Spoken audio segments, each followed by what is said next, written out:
ഓം ശ്രീ ഗുരുഭ്യോ നമ. ശാന്തഫി എന്ന സ്ഥലത്ത് അമ്മയുടെ ആദ്യ ദേവീദർശനം നടന്നത് ഒരു ഗൃഹസ്ഥന്റെ വീട്ടിൽ.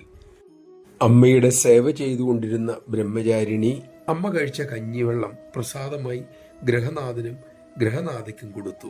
അവർ ഭക്തിയോടെ അത് സ്വീകരിച്ചു, സേവിച്ചു. ഉടൻ ആ പ്രസാദത്തിന്റെ ശക്തി ഇരുവർക്കും അനുഭവമായി.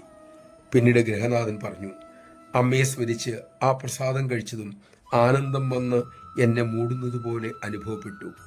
ചുറ്റിനുമുള്ളതൊക്കെ നിഴൽ പോലെ തോന്നി. ഗൃഹനാഥ പ്രസാദം കഴിച്ച ശേഷം മുറിയുടെ മൂലയിൽ പോയി കണ്ണടച്ചിരുന്നു. മണിക്കൂറുകളോളം അങ്ങനെ ശാന്തമായി സ്വസ്ഥമായി ഇരിക്കാൻ അവർക്ക് കഴിഞ്ഞു. അവരുടെ ഗൃഹത്തിൽ നടക്കുന്ന മഹത്തായ ആ കാര്യങ്ങളിൽ പങ്കുചേരാൻ അവർക്ക് കഴിഞ്ഞില്ല.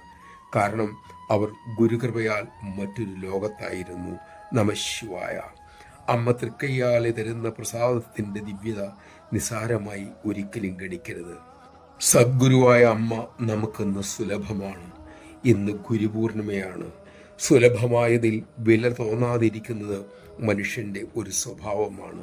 നാം ആ കണിയിൽ വീഴാതിരിക്കട്ടെ. അതിനായി അമ്മ നമ്മെ അനുഗ്രഹിക്കട്ടെ.